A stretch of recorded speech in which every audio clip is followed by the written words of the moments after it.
computer.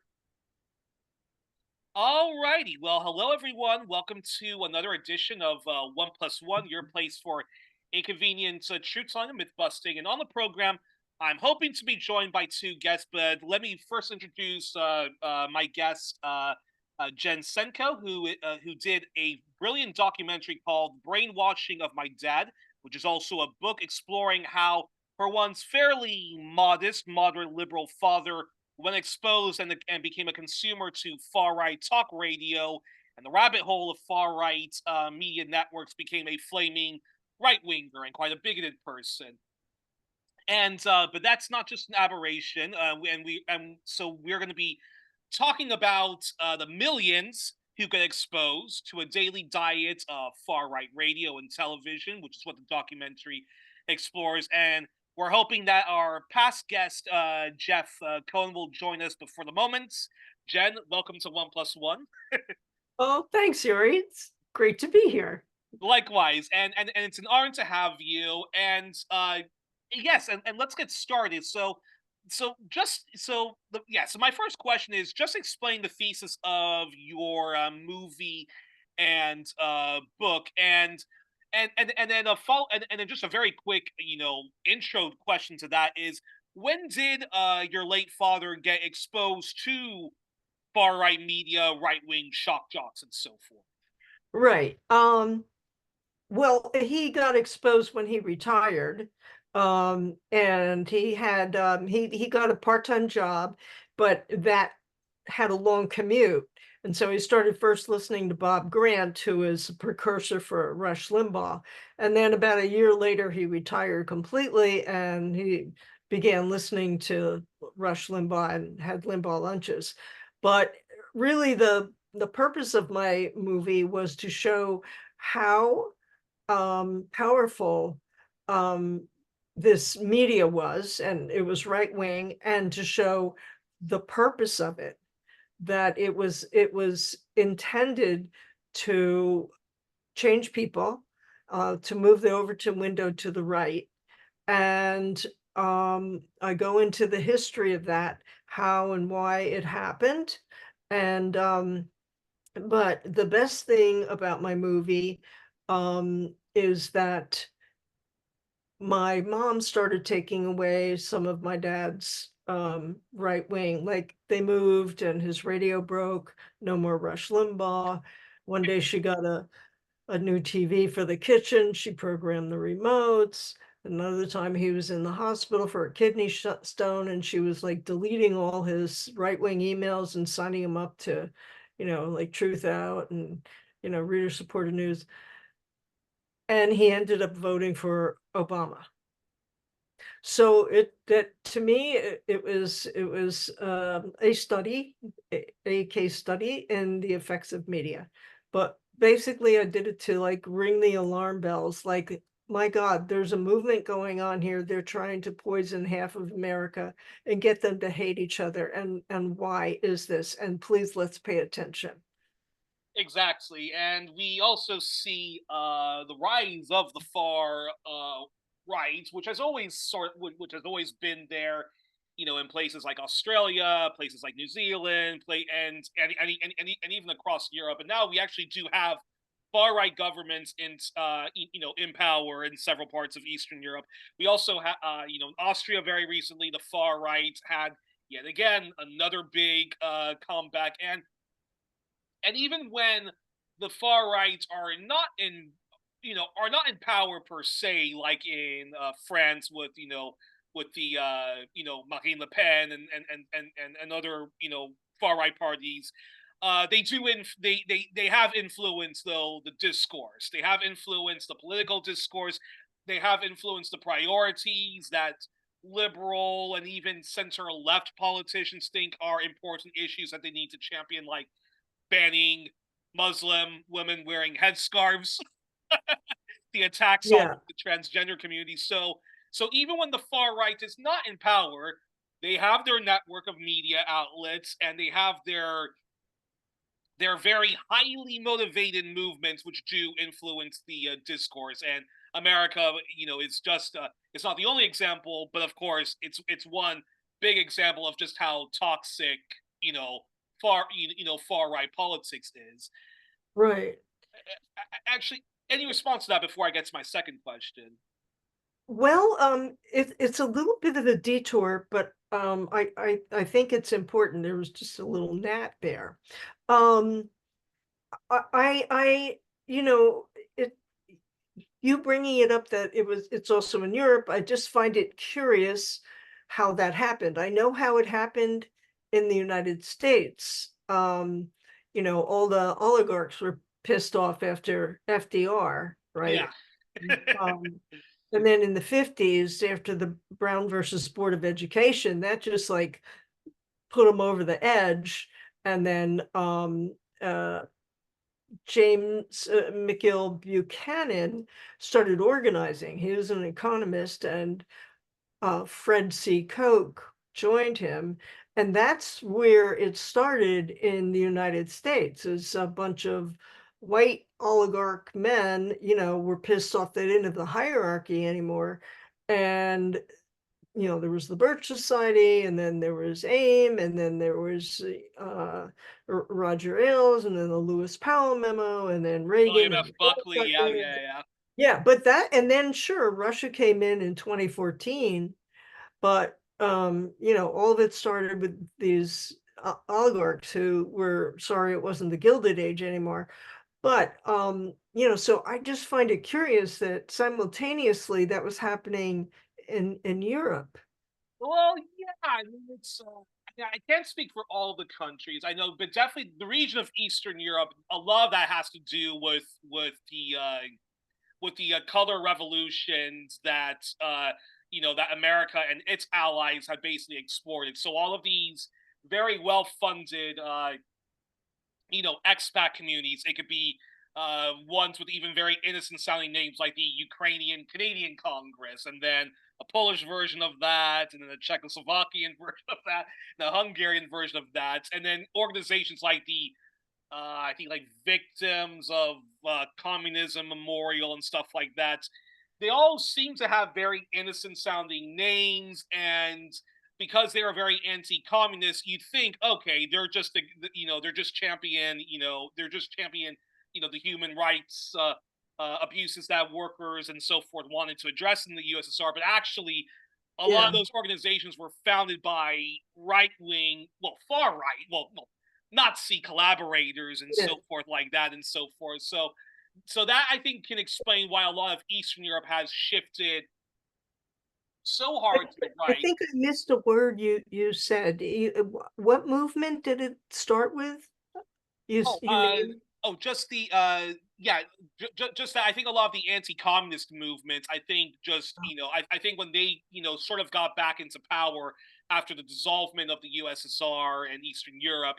I think Yeah. a lot of them just basically had a comeback. So that's why Eastern. So I that's why I think Eastern Europe has shifted so much to the right, whereas I think take a place like Britain, I think even though they always had their right wing newspapers and magazines, I think Rupert Murdoch and the rise of Yeah. his empire going into England Yeah. definitely shifted Yeah. a Yeah. lot of people to Yeah, for sure. Yeah. Thatcherism, monetarism.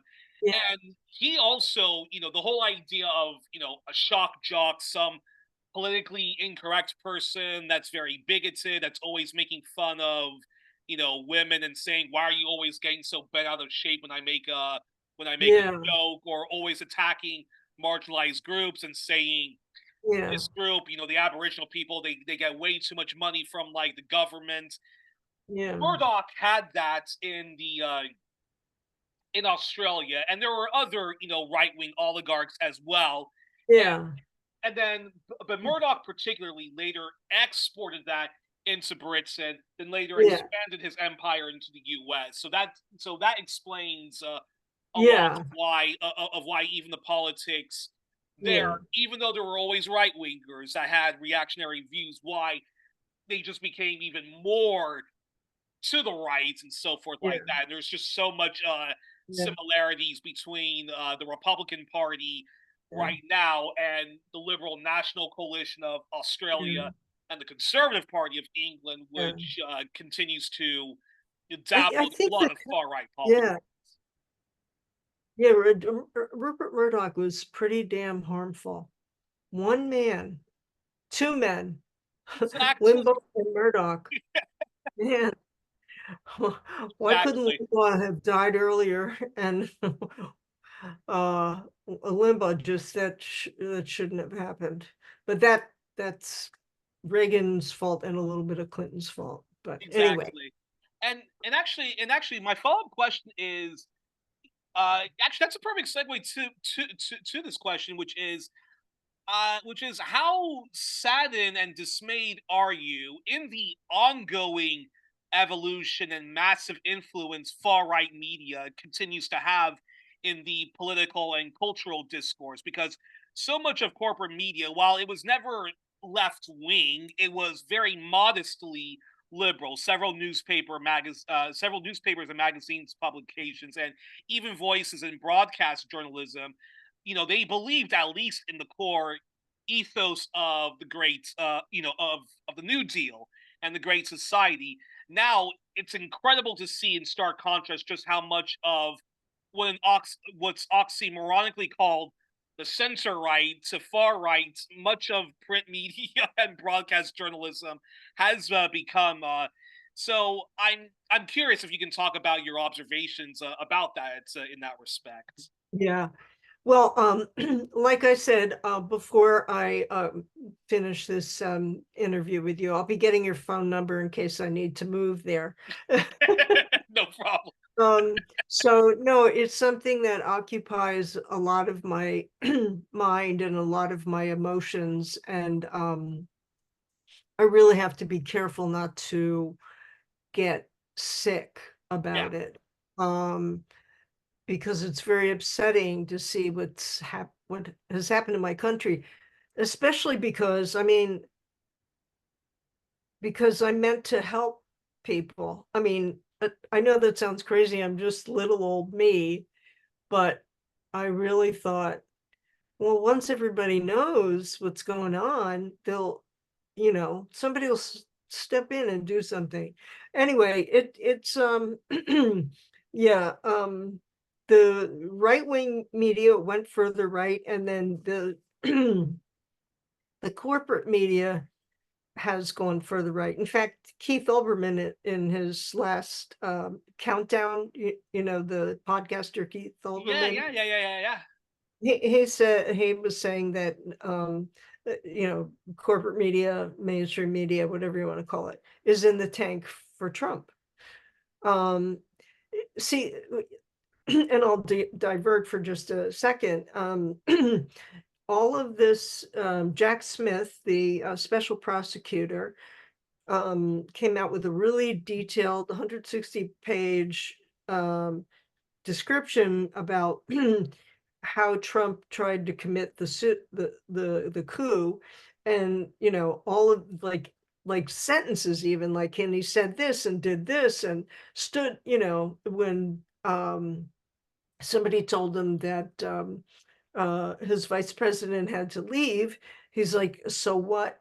You know, there's nary a mention of it on corporate media, and and then the whole thing about dementia.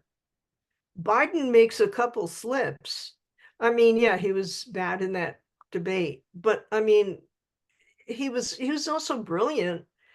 And here Trump talks about like electrocution and sharks and Hannibal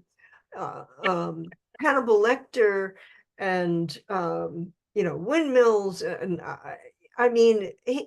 he forgets words. I do too, but I don't want to be president. He just doesn't make sense. A lot of times he just rambles, and they don't say anything about that.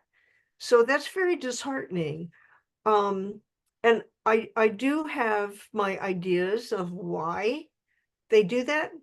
Go ahead. Yeah, yeah, please share. Okay. So I think one, corporate media is about profits and selling advertisers. Back in the day when there was Walter Cronkite and the news was just a half an hour. It was pretty straightforward, and as a kid, I thought, "Oh my God, this is so boring." You know, how do my parents Interesting. he seemed like a really nice man, and, like, maybe he'd bring me candy if my parents knew him, you know, but, um, with cable, but also the fairness doctrine was still functioning then. I don't think that they needed it.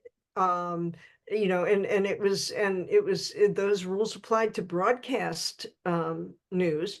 They don't apply to cable because they think that's not public airwaves. But I think you could Okay. probably argue that. But anyway, so I think, the profit factor, they want to sell eyeballs to advertisers.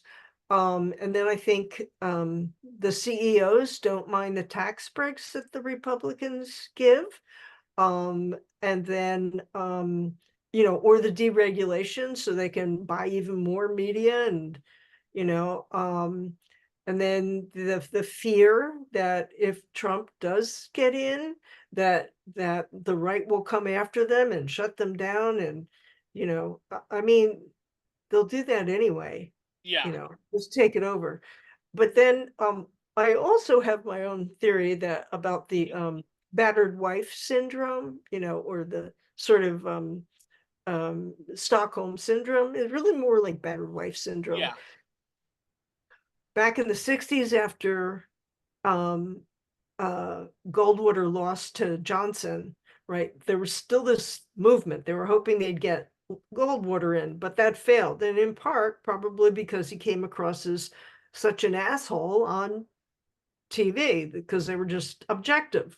Yeah. Like, this is what he said. Da, da, da. Um,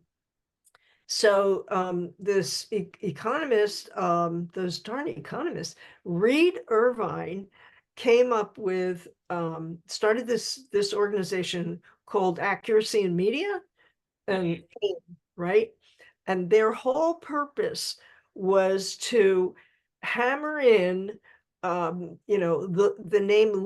word liberal media, so that it became like a known, like you call tissues Kleenex, and then also they hammered media anytime the media was not sufficiently right for them. So I think that their natural reaction was, what did we do wrong at first? Like, what do we do wrong? Maybe we should, include more of that. And oh, they're so annoying that, I don't want to hear this, the hassle, it's scary. Um, so that's why I call it the battered wife syndrome. Like, they can't bend over backwards fast enough. Unbelievable. And actually, can you explain what the fairness doctrine was, and why it would be a good idea to reintroduce it to to America's media waves, especially the public media. Yeah, I mean, essentially it was about having a diversity of opinion. Um, it didn't offer equal time. There was a different rule for that called the equal time rule. But FDR was really brilliant. He saw how uh, Goebbels bought all these radios and they were, brainwashing all of Germany, and he saw how powerful media was. And he said, no one person or thing should be able to have like the floor. Media is a public, radio is a public good. So the diversity of opinion, and they have an obligation to offer contrasting views. Like if you do have some asshole on there, just spewing right-wing media, then you got to have, somebody else on there. So that's really the gist of the fairness doctrine, but it applied to broadcast. And so cable, it didn't really apply to cable, but it doesn't matter anyway, because Reagan made sure he killed the fairness doctrine. And did it also apply to radio, the fairness doctrine? And then when it was sort of cut, that's why you had just an avalanche, a tsunami of far-right radio and right-wing shock jocks like Rush Limbaugh and so forth. Rush Limbaugh being the most notable. Yeah, I mean, the year after the Fairness Doctrine was killed, that's when Rush Limbaugh went national and started his syndicated radio station. So he was allowed to do that. But also there was stuff going on at the time. Well, I mean, media people were getting into TV, and there's radio stations open, FM, music went to FM, and there was like a an opening in AM, for talk radio. But I think like once Rush Limbaugh came on the scene, and these other guys started seeing, wow, he's really making a profit. Plus, he gets money from like the Heritage Foundation, a couple million a year here and there, and who knows where else he got money from. They copied his style, and he also was like the model for Trump, you know. Yeah, Uh, exactly, exactly. braggadocio, buffoon, uh, I forget all those B words, but he was, uh, loudmouth, Bigots. a Bigot. bigot, yeah, exactly. But Limbaugh did. Were a lot of his radio stations, were they affiliated with one of the big media corporations that dominated the time? Were a lot of them NBC affiliated radios? Just out of curiosity. Who would know that is Jeff, who's not Who here. unfortunately is not who It, unfortunately is not with us at the moment. yeah, he knows, he's like my mentor. He knows the minutia of all of that. And he helped me a lot with my Well, movie. no worries. You don't have to answer that. But let me ask you this one, which is, Yeah. I'm curious, what are your red flags to what far right champions who, uh, yeah, what are your red flags for the far right? Because I remember, in the 90s and the early 2000s, you had voices across the media complaining about political correctness.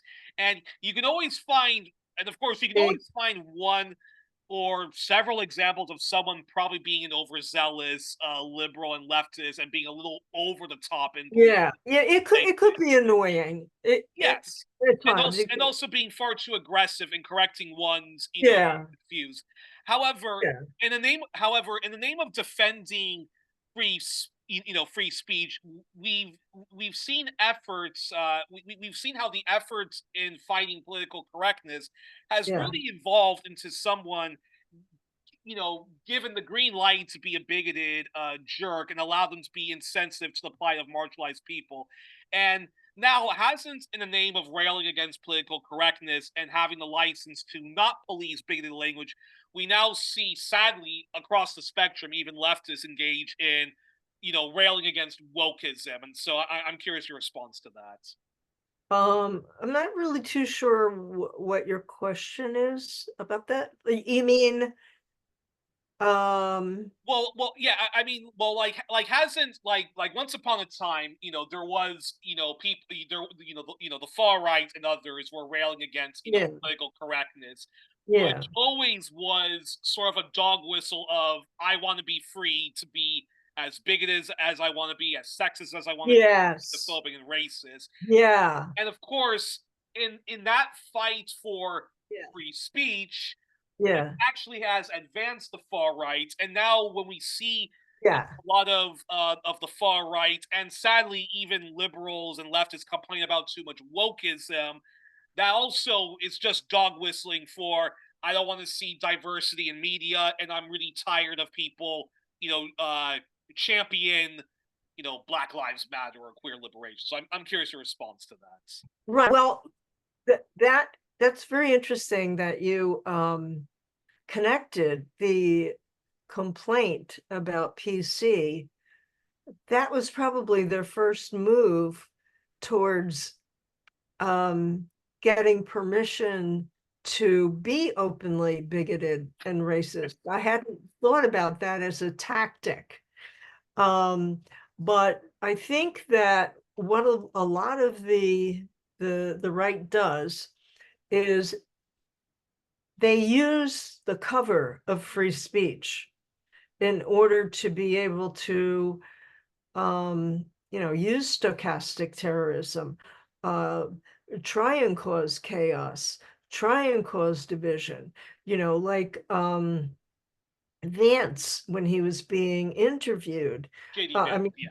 in the in the debate, um, um, he kept talking about censorship, and Walls kind of like slipped in there and said, yeah, censorship of, I don't remember exactly what he said, but threatening people's lives and violence, you know, like they're so phony.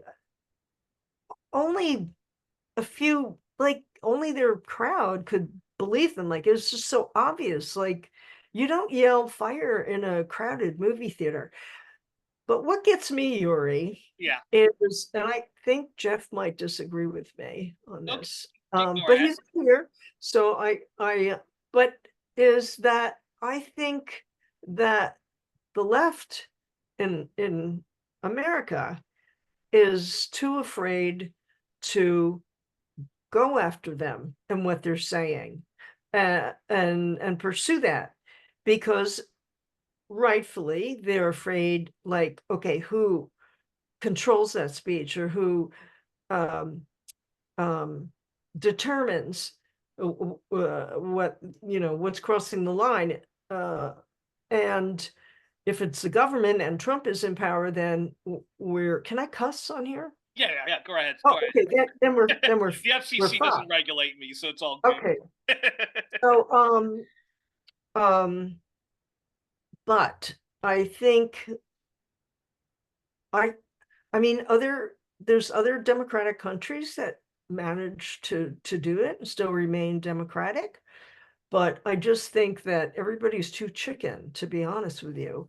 They're all afraid to say something, but they should fucking arrest Vance and Trump for inciting riots and violence and bombs, for talking about those poor people in Springfield who are just minding their own business. So what if they eat a few cats and dogs? No, I'm just kidding. Yeah, No, no, I no, no. mean, But actually, yeah. no. That is a question I have. I actually did have prepared for Jeff, but I would love your opinion on this, which is why do you think liberals and in the broad left, when there is you know when there is far right media and also far right movements who have been polluting the political discourse, even polluting the culture, why do you feel some feel the need to bend over backwards to defend the free speech of an Alex Jones or a Milo Yiannopoulos when okay, and I mean I understand where they're coming from. And I do understand the fear that, like, well, if we start censoring these people, imagine if Trump gets into office and he starts censoring all of us, and also we have a very hostile Democratic Party that also wants to censor our views when it comes to being critical of NATO and whatnot. But at the same time, I just find like we're so much in a deer in the headlights situation when it comes to the far right. And for me, I kind of agree with with my friend Joe, frequent guest on this show, who's also a contributor to Fairness and Accuracy Report, when he says the left needs to get over the whole free speech arguments when Yes. because how else are we supposed Yeah. to fight against climate change denialism or even the mass deception that comes with the next wars if we don't if we don't censor or outright debunk far right people when they talk about climate change denialism or Right. are engaging in so I much mean, you know it bigotry. it's so dangerous. It's tearing us apart. So the very thing that we want to protect is what is eating the country from the inside out. And there's Jeff, and we can get his opinion. Hey, Jeff. Hello there. Your screen is just fine, so don't change it. Well, actually, and folks, let me just quickly introduce my second guest.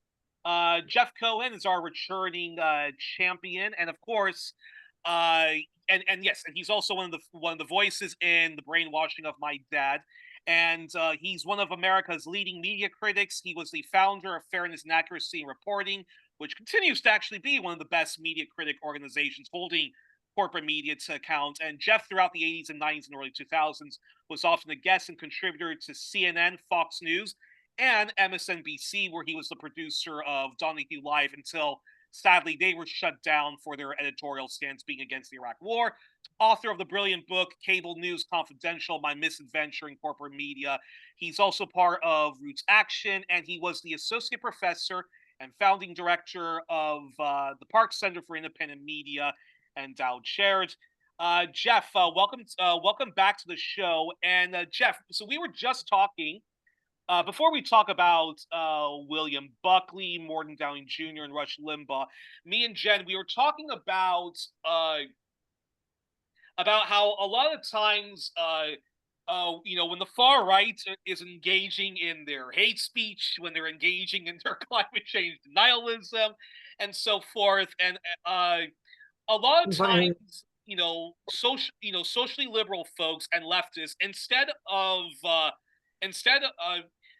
there's a sort of a deer in the headlights where they will go out of their way. They will stick their necks out to defend Alex Jones from being deplatformed, Milo Yiannopoulos from being censored, and even discouraging folks protesting Jordan Peterson or an Ann Coulter going on university campus. And I understand the whole we defend people's right to free speech. We certainly don't want the government censoring our right to free speech when when we want to speak out against NATO and whatnot.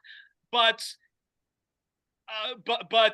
Joe Emersberger, who's been on this program, who is a contributor to the outlet you founded, Fair, says that liberals and leftists need to stop this whole free speech argument, because how else are we supposed to debunk real-time climate change denialism and the other toxic politics of the far right if we're constantly bending over backwards to defend their right to hate speech, climate change denialism, and so forth? I'm curious. And inciting violence. Exactly. Well, it's a tough argument because if there are new restrictions on who can say what or what can be said, it will be used against progressives. It's always been the case.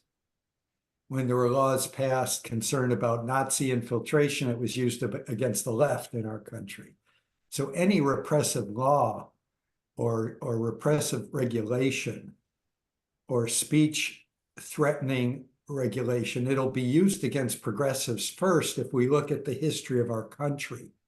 So that's the problem. I mean, I spend more of my time intellectually, journalistically countering these horrific ideas like climate denialism rather than fighting for them all to be deplatformed. Okay. And, in the 1950s, we had a string of Supreme Court decisions that were very pro-free speech. They were the ones that said, no, you can't outlaw a party, the Communist Party, because they theoretically say they want a new system down the road. The only thing you can restrict, according to these decisions in the 50s and early 60s, is what Jen just said, threats, intimidation. Let's storm that building and let's do it now. That kind of speech would be illegal. And those cases were all brought by progressive and progressive attorneys.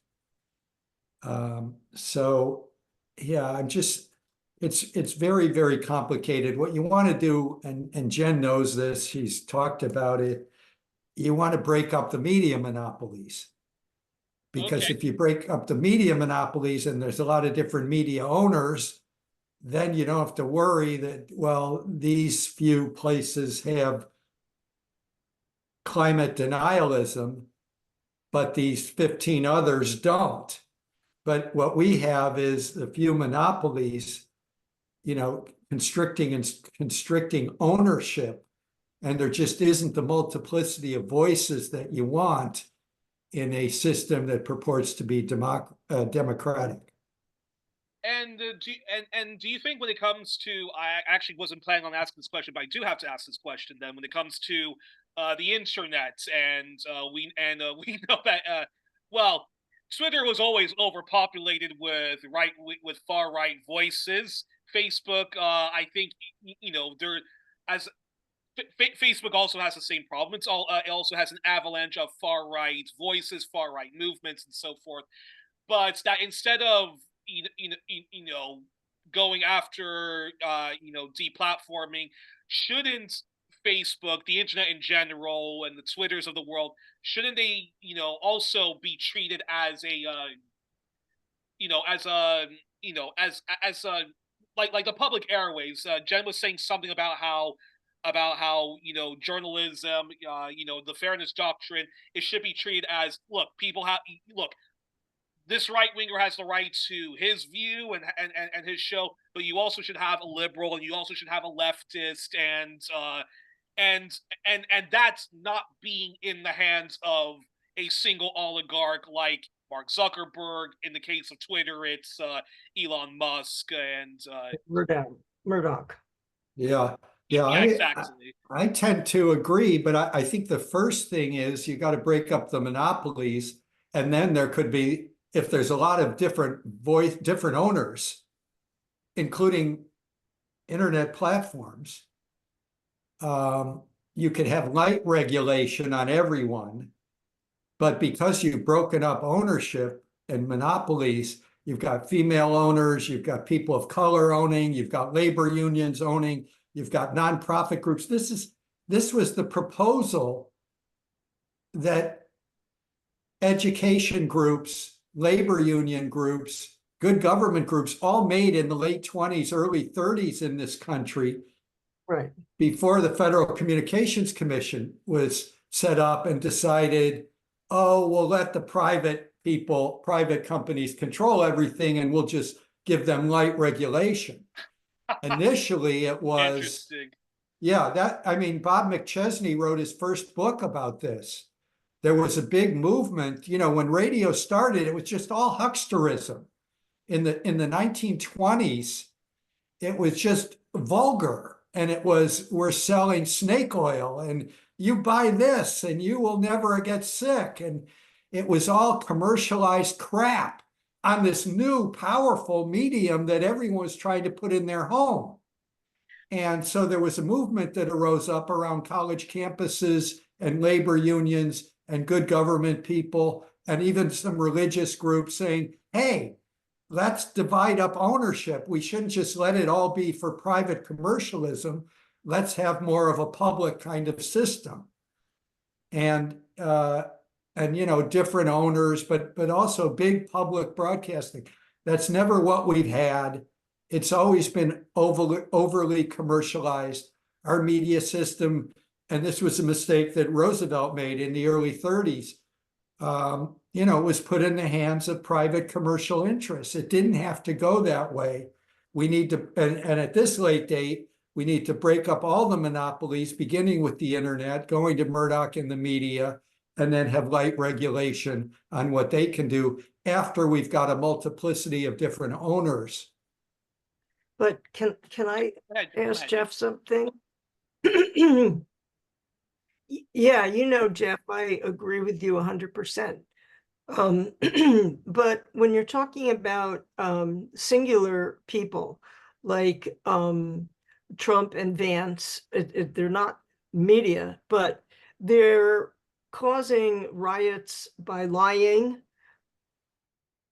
And we're afraid to say anything to them, arrest them. I mean, isn't that like shouting fire in a movie theater? The other thing also is lying in candidate commercials. You know, a candidate saying this person let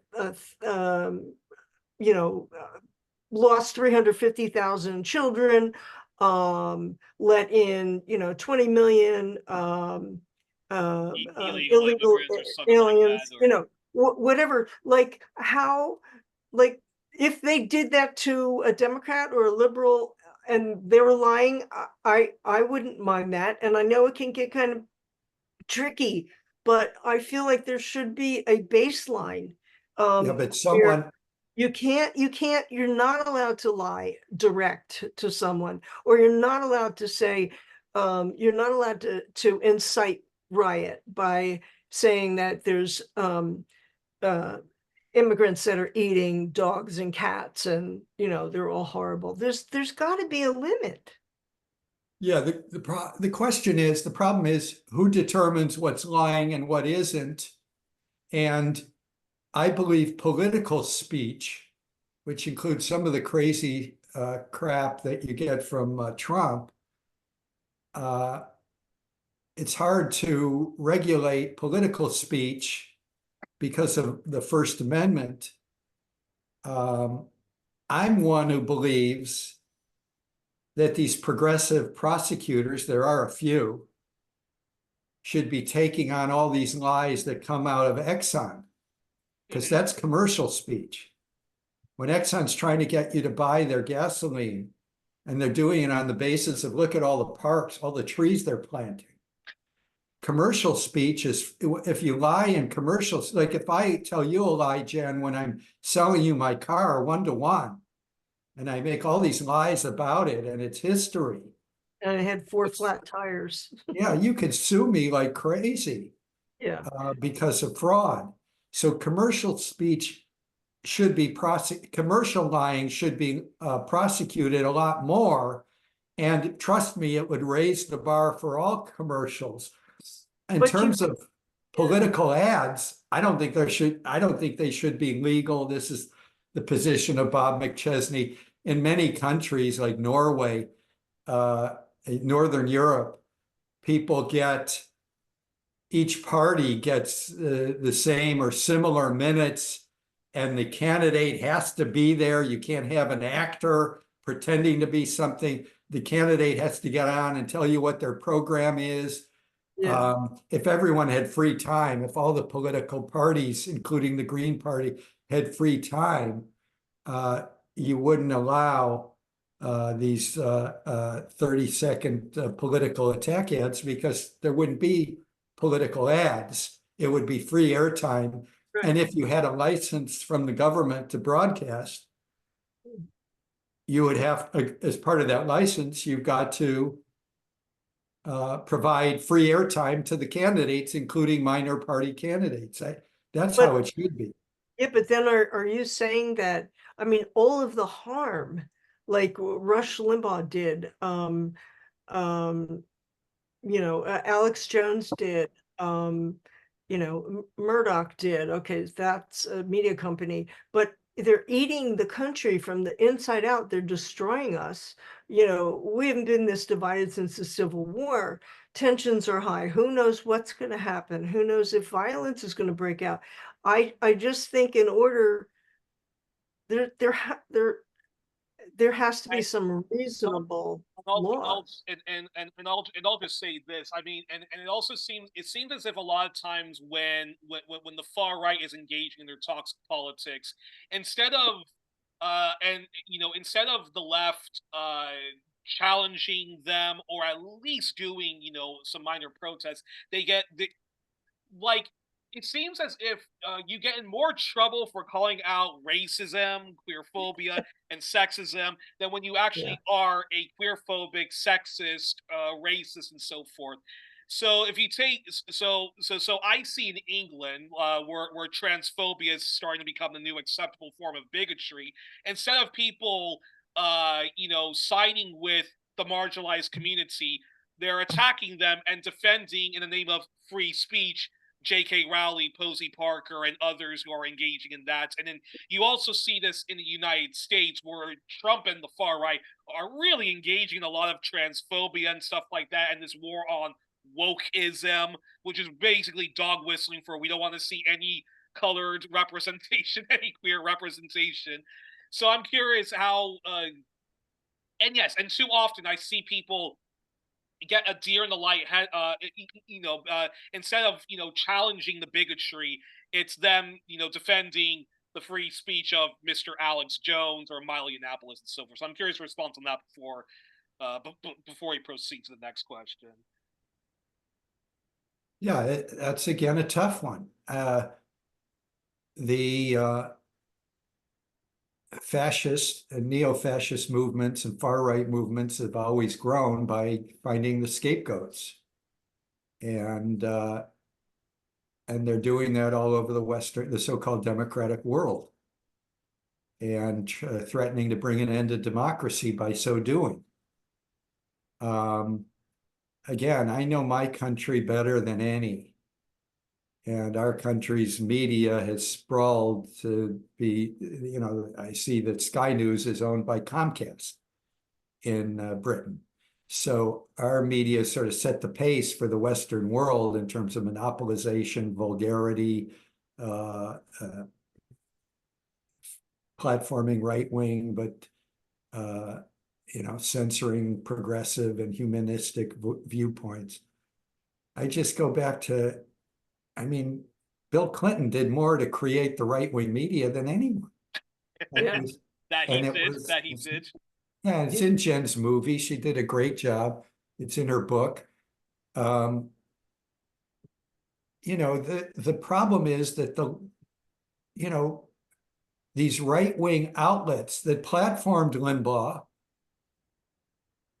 and all these others, they were created through a process of both parties in this country getting money from media and telecommunications companies and then changing the rules to allow the media to get in fewer and fewer hands. Mm. And Sinclair Broadcast Group, prior to the Telecommunications Act that Bill Clinton, President Clinton, and Vice President Gore put into power with working with the Republican Speaker Newt Gingrich. Yeah. Before the Telecom Act, like all companies, Sinclair Broadcast Group could only own a dozen television stations across the country. Now they own and operate a couple hundred. Before the Telecom Act, Clear Channel, which played such a huge role in building Limbaugh, they could only own by law 50 radio stations. Within a year or two, they owned over 1,000. So again, if you break up those monopolies, including now the internet, which came later after Limbaugh, and you mandate that many of these licenses will be in the hands of college stations, will be in the hands of labor unions, will be in the hands of farmers co-ops, will be in the hands of minorities and women, and you break up the ownership, that's the way in a democracy to allow the smart speech, the speech that unifies us, the speech that actually has answers to complex problems of how to improve our society, that those answers will be heard. Yeah.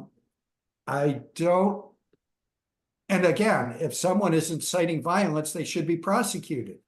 If Alex Jones is lying about people's in a serious defamatory way, you sue the hell out of them, as they have successfully.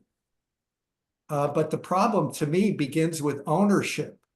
And once you break up the ownership of the monopolies, then I agree with, then you have light regulation on what everyone can do, but that's how you solve the problem. And the problem was created because we don't have a democracy. We have a corporatocracy, and the corporations were funding the Democrats in the 90s and funding Gingrich and the Republicans. And that's how they had the law written in secret by the lobbyists behind closed doors. When they tried to do that again in 2002 and 2003, there was enough of a media reform movement that we could stop it. But now, the key is to roll it back. I mean, Obama, when he became president, again, I've been in this movement for decades. Yeah. When Obama was running for president, and there was this media reform movement, wherever he would go, they would make demands on him. He said, oh, I'm for that agenda. He was for a media democracy agenda. When he got into office, he appointed a horrible person to run the FCC, and they accomplished nothing in terms of rolling back the monopoly. And that's when the internet monopolies were forming. So we had this horrific leadership at the Federal Communications Commission from a president, Obama, who, when he was a candidate, made all these promises, including media reform promises that he did not carry out. Why did he do that, Jeff? Why didn't he carry them out? I always find that hilarious, because while they empowered these corporations, of course, that only empowers the very far-right reactionary media, which attacks them from the right. Yeah. Well, again, Clinton, despite of all the crap that he did, he survived 8 years. That's all he cares about. And Obama, despite the crap that he did, bailing out Wall Street, not bailing out homeowners that, middle class, working class homeowners that lost their homes, he lasted 8 years. That's all he cared about. When the Clintons left office and when Obama left office, they were super rich. So if you got your personal ambition is more important than any principles. But you're right, the media that the Clintons and Obama helped create is always attacking them as socialists and communists. Yeah. Utterly ridiculous. But Clinton played a huge role, a bigger role than Reagan. And funny. I actually one of my last questions is about the Democrats and how we advance the movement. But before we actually, but before we talk about the Democrats specifically and their contribution to the toxic politics we're living today, I have to ask this question. And Jeff, you can answer this, followed by Jen, which is, when we talk about the roots of how does somebody like Donald Trump become president, of course, we have to talk about these guys. William Buckley, the founding editor-in-chief of the National Review, longtime host of PBS Firing Line, Morton Downey Jr. We've talked about Rush Limbaugh, but let's talk a bit more about him. And of course, when we talk about Fox News as a whole, we have to talk about, of course, the legacy of its founder, Roger Ailes, and its former top rock star, Bill O'Reilly. And I think once you study them, you can understand how somebody like Trump gets into office. So, Jeff, your response to that, followed by Jen, in terms of how that really did affect, the culture and the public political discourse. That's a huge question. When you ask, how did we get to Trump? I think everyone should watch Jen's movie, which was produced before, as Trump was rising. And it hardly mentions Trump. Maybe it mentions him once. Jeff, when we were finishing up the movie, I think Fiore found a picture of Trump campaigning and this woman looking up at him like he was God. And we're like, I got to stick that in the storm part, $300, let's buy it. Let's stick that in. Right. But I think the best explanation of how we got there is Jen's movie, because, and Youri, you're just mentioning some of the stars. Yeah. But the media, for Trump to be acceptable, you have to have a dumbing down of the population. Right. You blame that partly on your educational system. And when it comes to political dumbing down, you blame that on your media system. And so Trump could not have gone forward with all the scapegoating and all his lies and all the wrong answers to important questions of how to make the country better, how to bring jobs back. You can't have a Trump succeed unless you've had decades of right-wing media scapegoating, pointing the finger every which way except at the top. That's whether it's liberal media, right-wing media, the corporate media is always scapegoating everyone except at the top, except pointing the fingers at their own owners and sponsors. The biggest sponsors of the news in our country are the pharmaceutical companies, the oil companies, Wall Street banks. We all know this. Yeah. And it's the job, the FAIR slogan, fair.org, the Media Watch group, was something like, news in our country, rich people telling middle-class people to blame the poor. Yeah.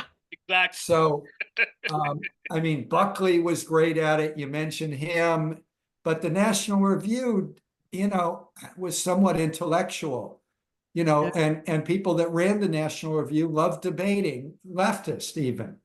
Chomsky couldn't get on TV, but he did get on with Bill Buckley because Buckley would, so I have less problem with the National Review, especially back then.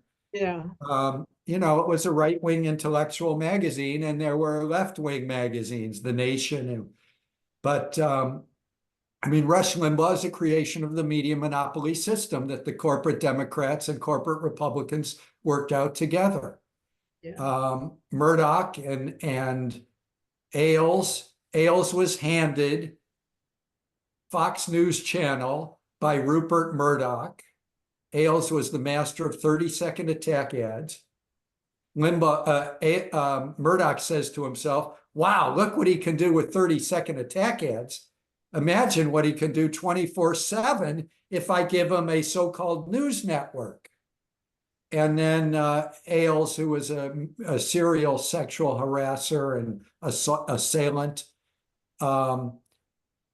he built this thing because Murdoch's monopoly had been built by the political system, including corporate liberals and corporate conservatives, Democrats and Republicans.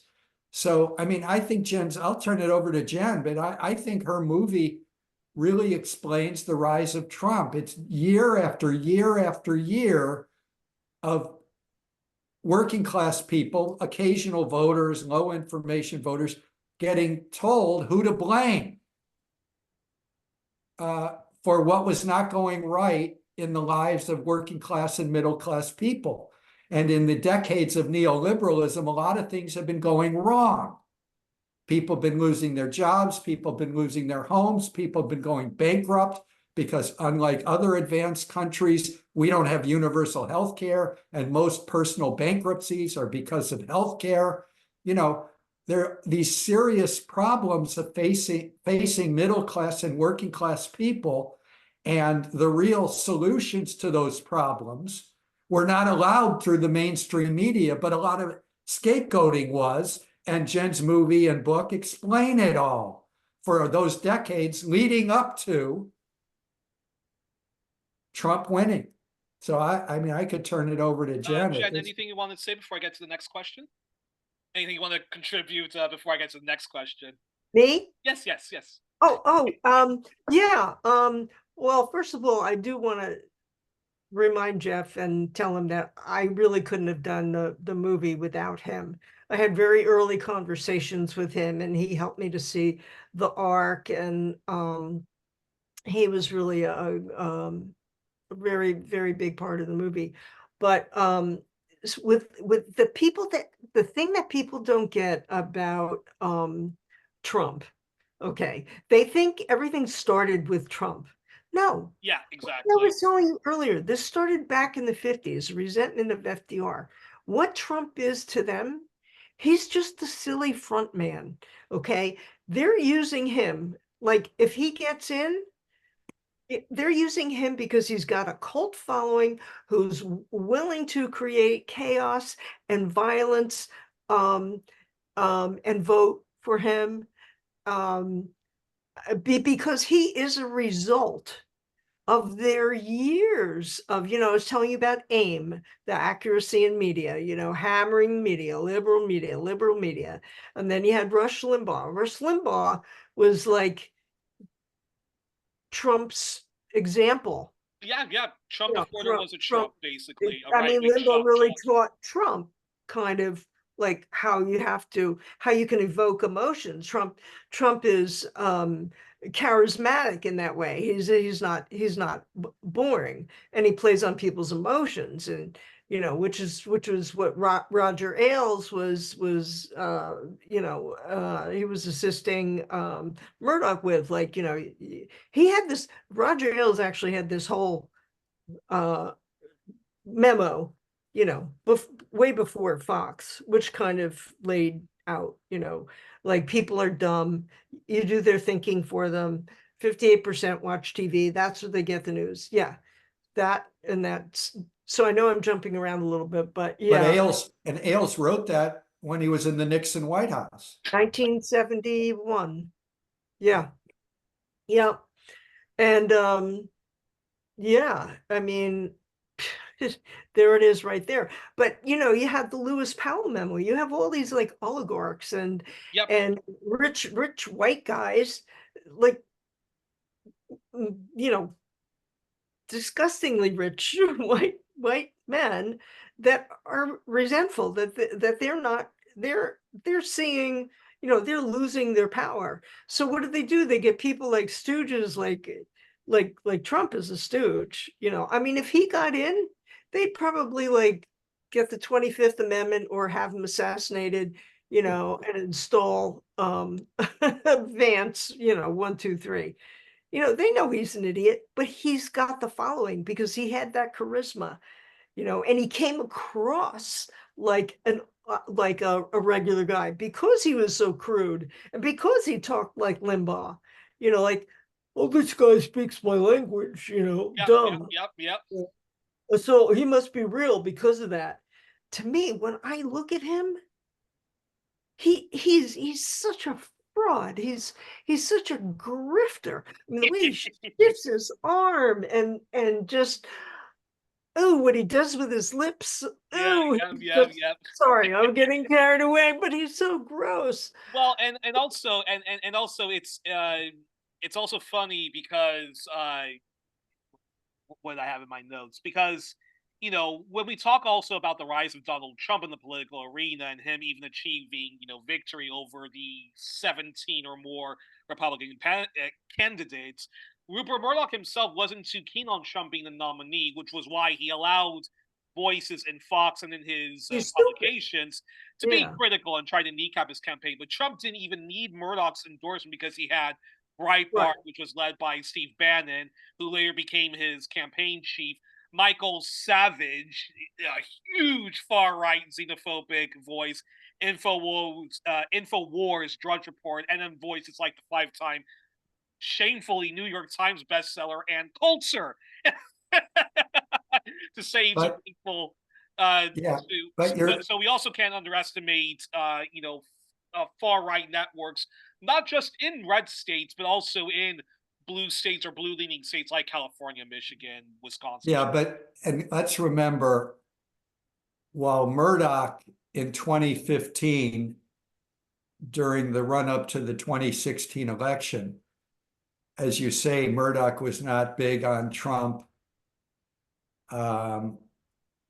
There were these 17 Republican candidates, and they were all getting a hearing on Fox News, but they were not in the liberal media. It's I blame MSNBC, NBC, CBS, ABC, CNN had a policy of all Trump all the time.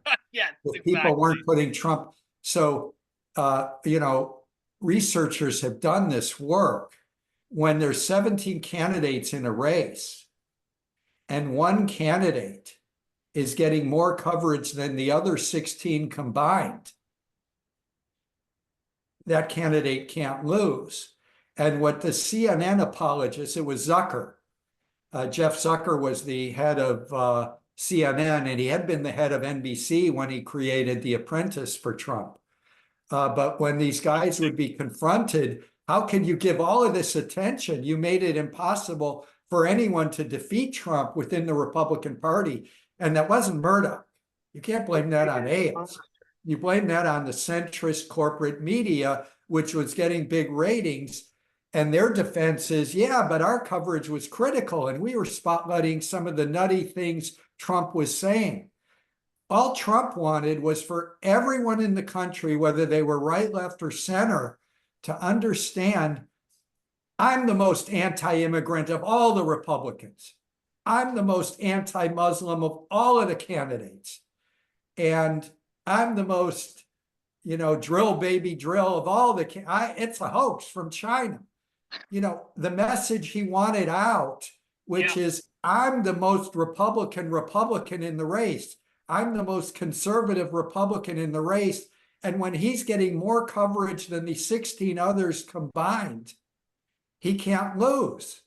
And I blame that more on NBC, CBS, ABC than I do on Breitbart. Yeah. You brought up Breitbart, you brought up the corporate centrist media. Everyone knows this. Once the New York Times did an article saying, trying to calculate with a mathematician how much free advertising budget Trump was handed by the mainstream networks. It was like billion, a billion? couple billion bucks, I think. Yeah. Exactly. In fact, Les Moonves, formerly of CBS, right. Who was also accused of Roger Ailes type of behavior, said, "Hey, this isn't good for America, but this is damn good for CBS." That perfectly sums up corporate media. Yeah. That perfectly sums up corporate media in a nutshell, and even Western state media. Yeah, I agree. And remember, Les Moonves said that in the shareholders meeting. He didn't think it would get out. He was saying that to his big shareholders, and I believe it was Lee Fang. Yeah, of The Intercept. Yeah. So, and I think what Lee used to do was buy maybe a share of each of these companies so he could get on their calls. I don't know. Yeah, that's the Les Moonves quote there. And am I right? That's not in your movie, Jen. No. Yeah, That was it's in the movie that I worked on called All Governments Lie. Yes. About Eye of Stone and some of the good and some of the better progressive indie media and voices that are out there. But I remember watching Bowling for Columbine by Michael Moore, and Moore was showing news reports of after the tragedy of of Columbine, and this little kid who shot who shot a classmate of his, little girl. And Moore showed Charlton Heston and the NRA having these big rallies, and also the idea of a border wall built with bricks and armed security, or just fences and barbed wire. That idea was going on in the early 2000s, and both parties, including Obama and Clinton, were playing footsie with the idea and advocating it. And I remember this must have been when Obama was running for re-election. The Republicans were having their primaries, and Dr. Ron Paul was asked, what he would do if a patient, didn't have health insurance. Do you just let the patient die? Before Ron Paul could even answer that question, a member of the audience at CNN shouted, "Yeah!" And it was met with huge applause. And then, of course, we remember, the Tea Party asshole movement when they were sabotaging efforts at any healthcare reform, whether it was single payer or a public option or the corporate friendly Obamacare. There was a counter protest, and someone very ill with Parkinson's who could barely move was at this counter protest. A Tea Party person mocked him, threw money at him, and made classist statements about him being on welfare and wanting a handout. And Ann Coulter, one of my favorite right-wing shock jocks on Real Time with Bill Maher, said the following when she was endorsing Trump. And later in the program, she said that he had the best chance of winning the Republican primaries. Said this about countless illegal immigrants. We didn't used to be the world's battered woman shelter. And she said, and the point is, should America's immigration policy be used to benefit the people already here, or should it be benefiting Pakistani push cart operators, illiterate in their own language, never mind our own, who come on here, come on welfare, commit terrorism, engage in crimes? No, we don't want these people. We just want to go out and find the creme de la creme. So my point in talking about all of these examples is when we see Trump's obsession about, brown illegal immigrants, illegal or otherwise, coming here and committing crimes, his constant railing against, political correctness, the bullying nature of the GOP, and him mocking a reporter, with disabilities, shouldn't all, and of course the complaint about wokeism and so forth, and the whole license, and people who want the license to be bigoted and normalize the unthinkable. A lot of that we cannot blame on Trump, but we certainly can blame that on far right media and even the Republican Party. Jen, I'm curious your response, followed by Jeff. Oh, I don't know where to where to jump in. I was just listening. Yeah, I don't have. I'm going to hand it over to Jeff because I don't know what to say about that. Yeah, I think, Youri, you've spotlighted some of the crazy stuff that was said way before there was Trump. Yeah. And some of the crazy ideas way before there was Trump. But remember, when Ann Coulter's saying that, she's not in right-wing media. You said she's on Bill Maher's show. I mean, the corporate centrist media has always favored right-wingers over left.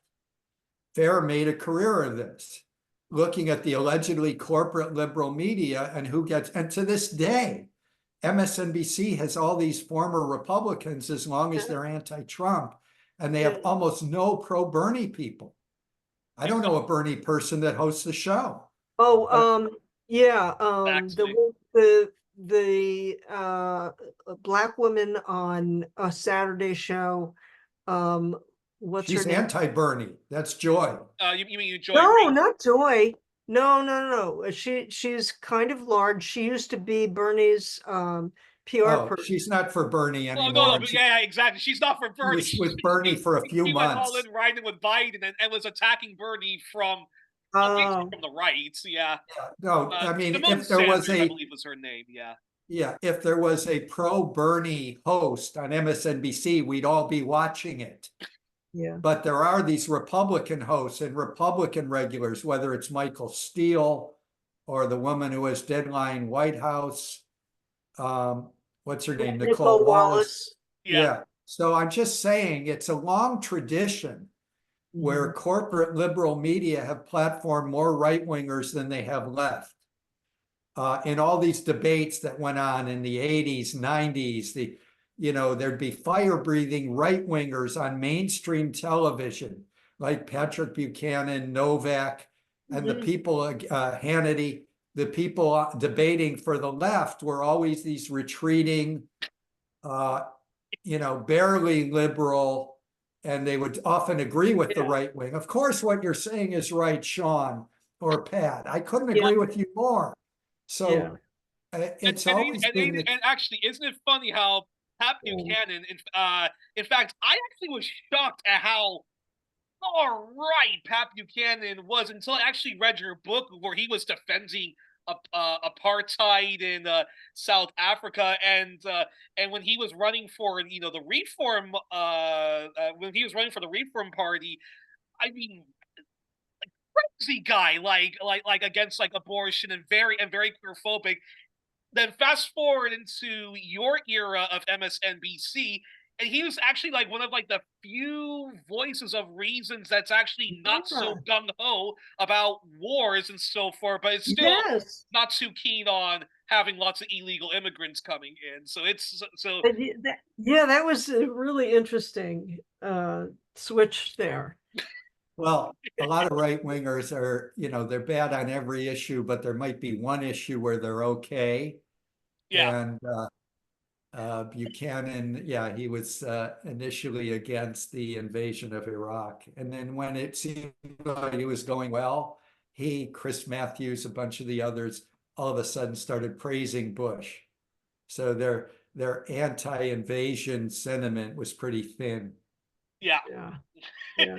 Well, then I have to ask this question. I got 3 questions left, so I have to ask this one, which is about the upcoming when people go to vote and so forth, Kamala Harris versus Donald Trump. Now, of course, most of the guests I've had on this show, those who are from the US, they're not going to be voting for Kamala Harris, and I understand why they're not going to vote for Kamala Harris. It's all for very good left-wing reasons.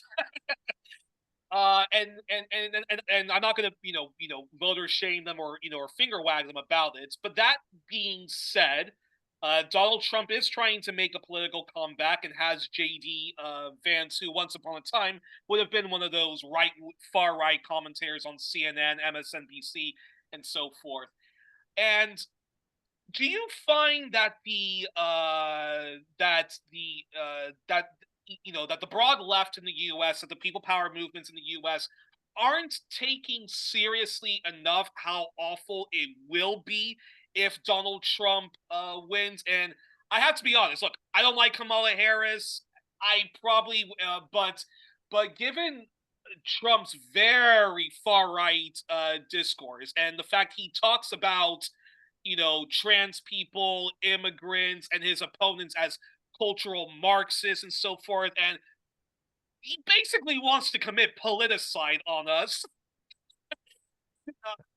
So if I was in the U.S., I think I actually would find myself just holding my nose and voting for the Democrats, because I am that much afraid of the Republicans.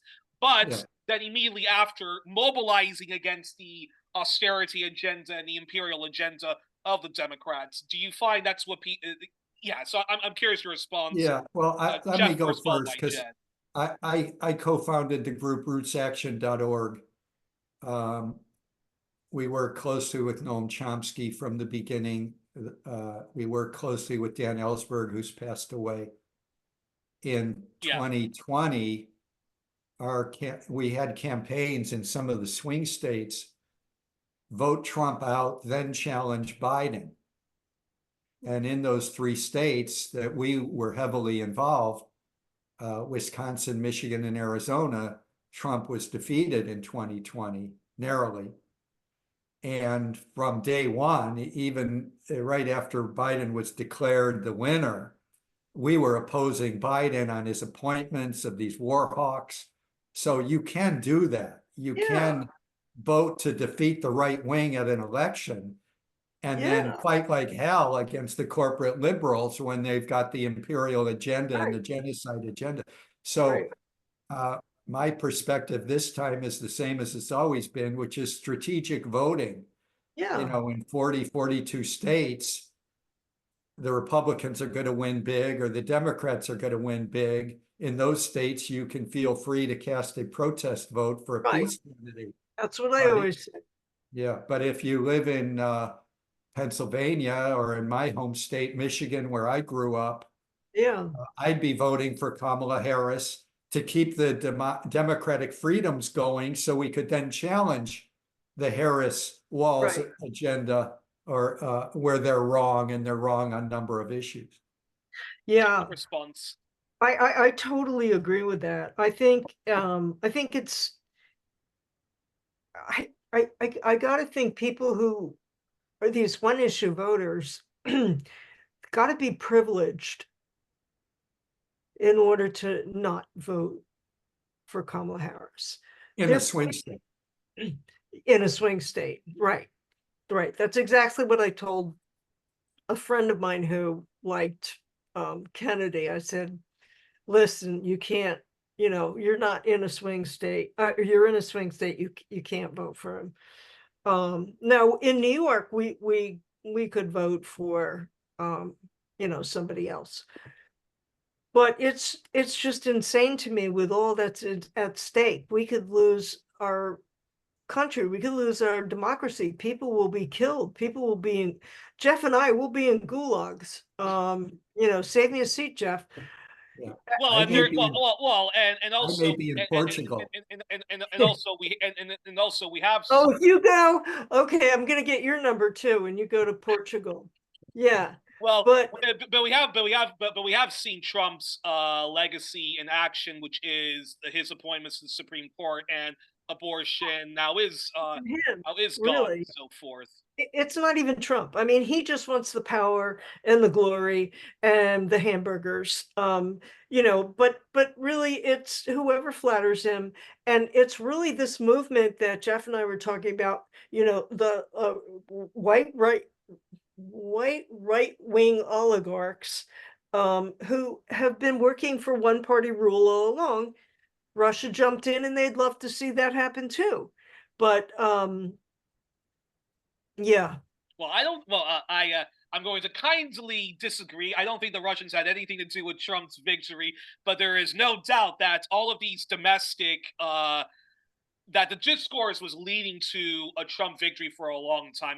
Trump did not need some other foreign actor to help him win, but there was enough of that already in the United States. But we're going to get carried. But we're going to get distracted if we talk about that.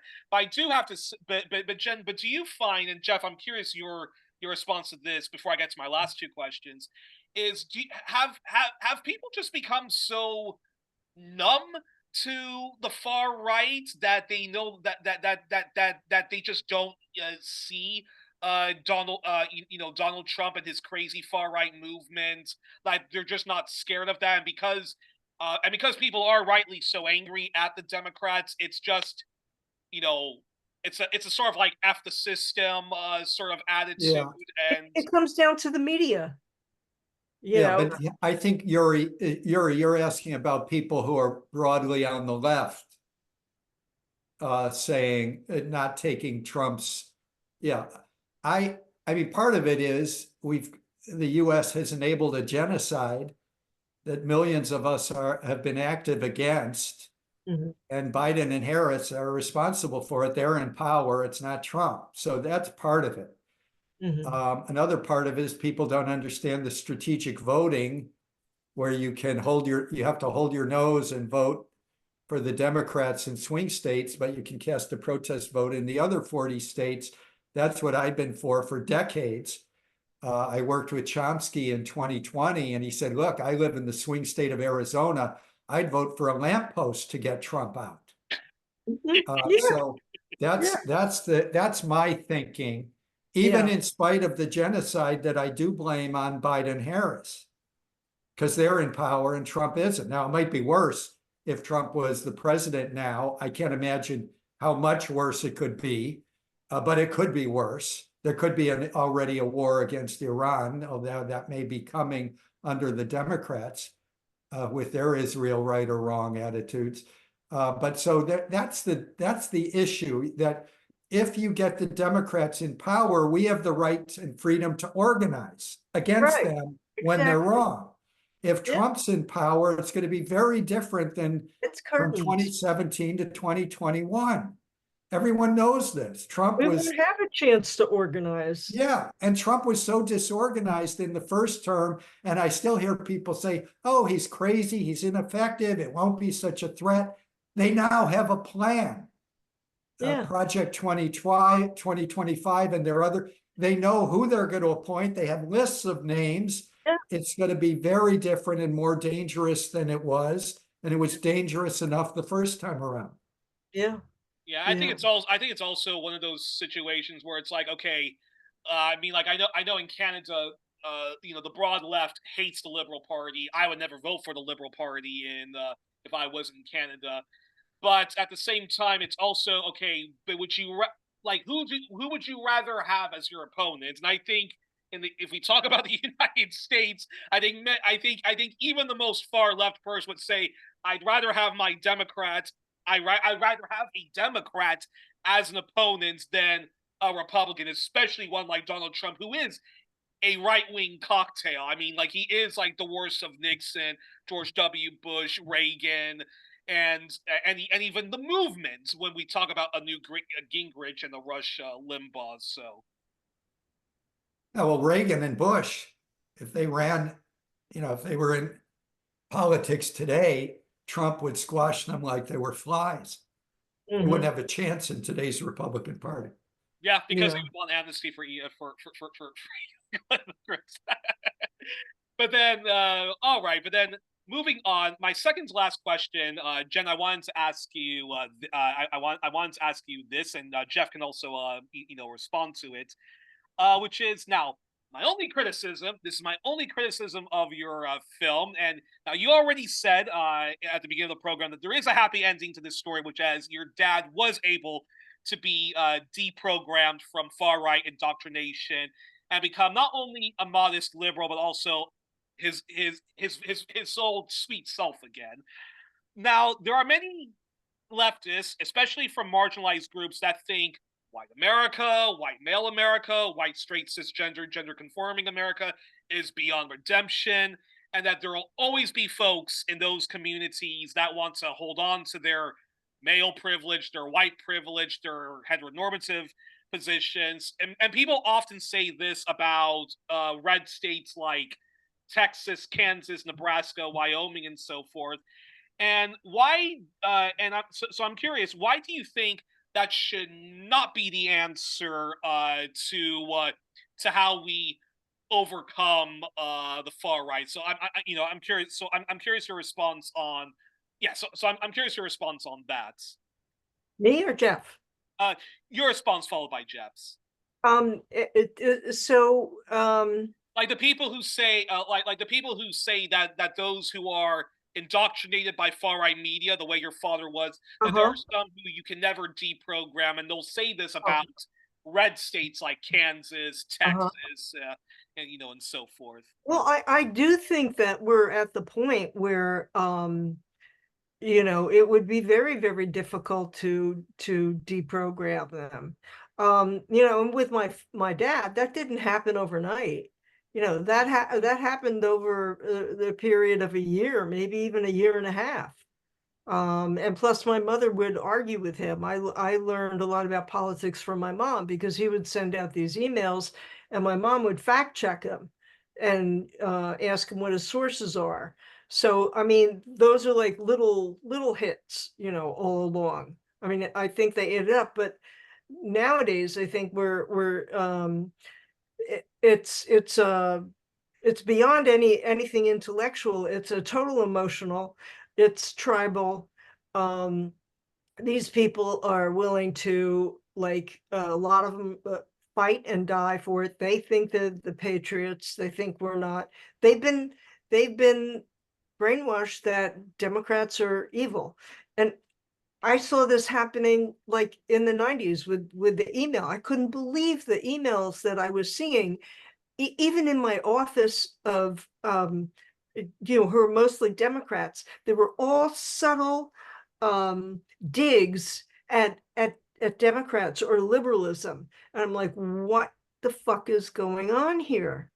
Which is what really compelled me to make movies. So I think that you can try, and sometimes it works. Like my neighbor Merle, who just had a back operation, she her roommate in the hospital was this right-wing woman who was complaining about how the Democrats screwed over Biden. Like all of a sudden they're like all compassionate for Biden, like, oh, that poor guy, but anyway, so she kept going, and then she said something about, I'm just so afraid of socialism. And Merle, who was a therapist and is used to talking people very calmly and very rationally, told her that the Democrats really weren't interested in socialism. Believe it or not, that woman turned around and said, oh, I'm so relieved, and then started complimenting Kamala, like saying she's not so bad. So I just think it's not a healthy thing to say, fuck it, we'll never be able to change them. Yeah. You have to have it in your mind somewhere that we have to change them, but then understand that it could be a very trying experience and in many cases impossible. We need a change, a big change in media for it to happen. We have to hammer the media, and there's a lot of us now that are hammering corporate media. There's a movement now, finally. And I'd like to think Jeff and I were part of that happening. Really. But also, and I'm curious Jeff's response on that.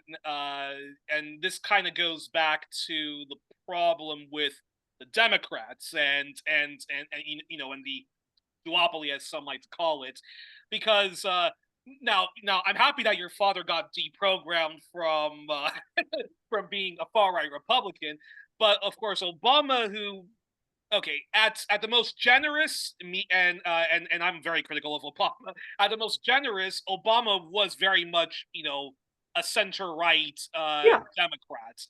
And Yeah. so how do we so Jeff, I'm curious your response on this, and Jen can also comment, is how do we overcome the far right movement? Is it for like do we have to first deprogram folks from far right media, try to shun far right media, and get people to watch or even read stuff like the Boston Globe, New York Times, the Milwaukee Sentinel, the New York Daily News, where even though there's a lot of right-wing message in there, at least we can go, at least in terms of just political discourse and conversations, we can go back to some kind of normality. But then we have to try to No, I don't. get people into so much independent left-wing media or left-leaning media, because I find even with a fairness doctrine, even if a fairness doctrine was to exist, there's lots of problems with the Young Turks, and there's also problems with the Nation magazine, Alternet, and so forth. Even an outlet like Think Progress and Mother Jones, like there's lots of major problems with that, and of course MSNBC. It's not they don't have Bernie Sanders types of voices. It's often Clintonian, Obama type of voices. So I'm curious. Yeah, I think that there are some people in the Trump movement that are irredeemable because they're just so fanatical. But I certainly wouldn't say that we should abandon, 50, 70 million people, because a lot of them are just misled, and they can be brought to a more social or humanitarian outlook on politics. I think a lot of it has to come through people's experience. And then I would not, if I saw someone who was moving away from a right-wing agenda, the last thing I would do is say, watch MSNBC or read the New York Times. I would say, why don't you spend 30 minutes with Democracy Now! Each morning if you want to understand what's really happening? I would try to get them to serious independent news outlets immediately if there was any movement happening. But most people change because something big in their lives change. There are union people that vote for Trump. But in the UAW, United Auto Workers, which had this big successful strike with the new semi-socialist leadership of the United Auto Workers, I'll bet you a lot of those former Trump voters are saying, gee, I think I'm more with the left than the right here. And people lose their homes. There's a big oil spill. There's a gas leak. There's all sorts of things that happen that can make people start questioning corporate greed. Yeah. And at that point where people are questioning corporate greed, that's where progressives can bring actual solutions and actual independent news outlets. Why don't you start reading commondreams.org each morning if you want to get the real news? That's something I'd find myself saying to people when they realize. I talk to right-wingers a lot, whether they're, I used to talk to right-wing leaders and debate them, but I talk to right-wingers, and our common ground is both parties are corrupt, the corporations control too much of society, and I'll agree with them. I'll say, yeah, all politicians are liars. I'll always say, except for Bernie. And then you can get in a conversation where the right-wing person you're talking to, the working class person or the middle class person, and you make a deal. I'll tell me what you believe in. Is it Tucker Carlson or whatever? I'll promise to watch Tucker Carlson for a few weeks if you watch Democracy Now! For a few weeks, and then let's get together. I mean, That's great.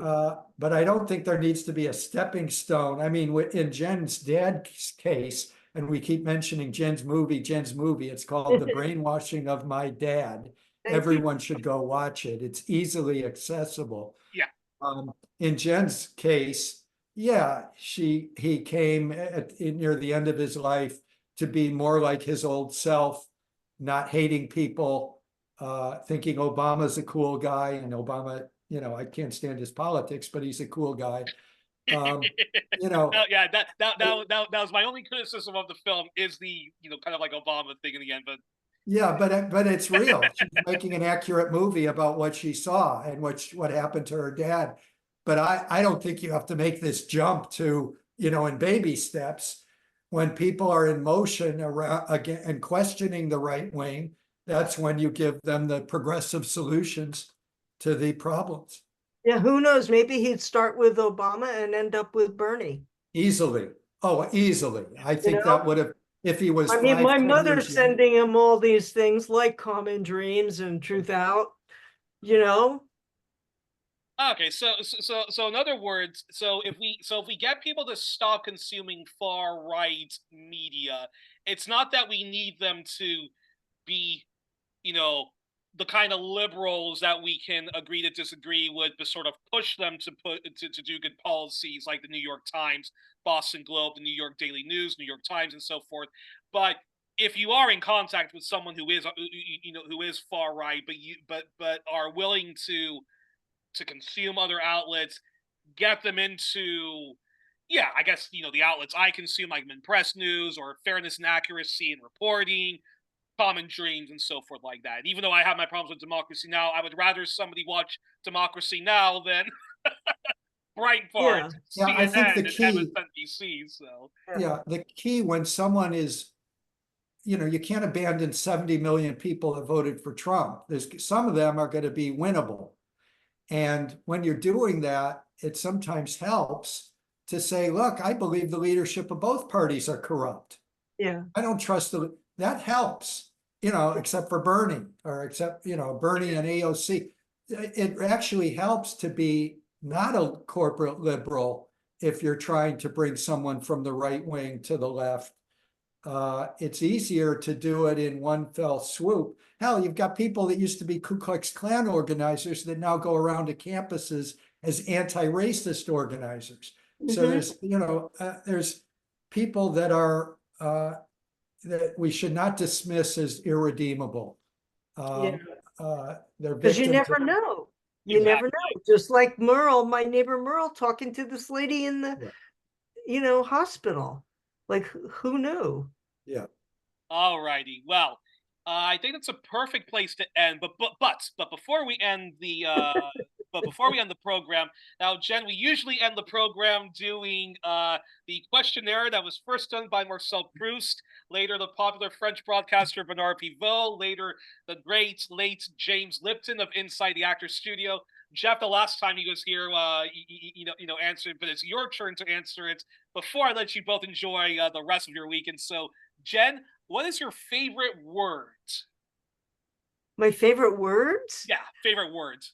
The first one that came to my mind was democracy. Red. All right, then what's your least favorite word? Trump. All right, then yeah. what turns you on creatively, spiritually, emotionally, psychologically? Going for a walk. Oh, also, believe it or not, like when I lay on my bed, like to take my senior nap, my after lunch nap, Yeah. It's really more meditative, and I pretend I'm back in the woods that I grew up across the street from, and I'm 7 years old and in my tree. That's very spiritual for me. So good resting and good meditation. Then Yeah. what turns you? Yeah. Then what turns you off? Really hardcore Republicans who have AK-47s. Then then People who are rude, you yeah. know? Yeah. Then what's your favorite curse word? Fuck. The F word, the F bomb, right? Yeah. Okay, perfect. And what sound or noise do you love, followed by what sound or noise do you dislike? What noise? What sound or noise do you love, followed by what sound or noise do you dislike? Oh. I don't like really, really high screechy noises. Mm-hmm. I liked soft melodic noises. Okay, fantastic. And what profession, if you weren't doing if you weren't doing the great documentary you're doing and some of the activism that goes with that, what profession other than your own would you like to attempt?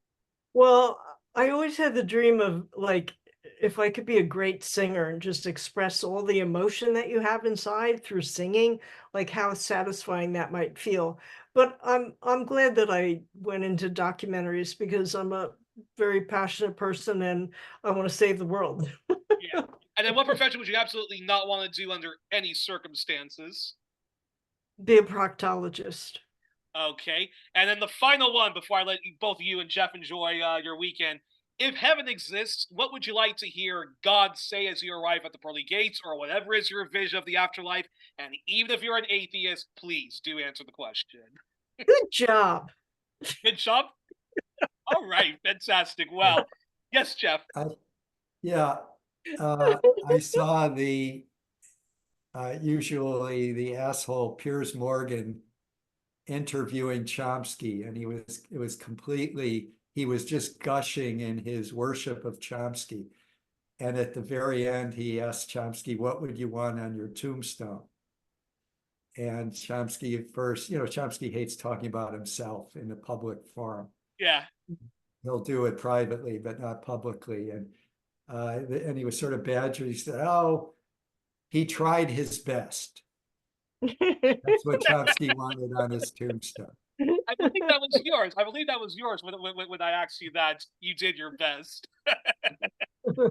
All righty. Well, that's a perfect place to end on. Well, we were joined on this edition of 1+1 with my two guests, Jen Senko, the author of the documentary and book, The Brainwashing of My Dad, and Jeff Cohen, the founder of FAIR, leading member of RootsAction.org, author and co-author of several books, such as the must-read Cable News Confidential, My Misadventures in Corporate Media, and The Way Things Aren't, Rush Limbaugh's Reign of Error, co-authored with the brilliant Steve Rendell and Jeff Nakris, who is the current captain, along with his wife, Janine Jackson, at FAIR, Extra, and Counterspin, all of which you can find at fair.org.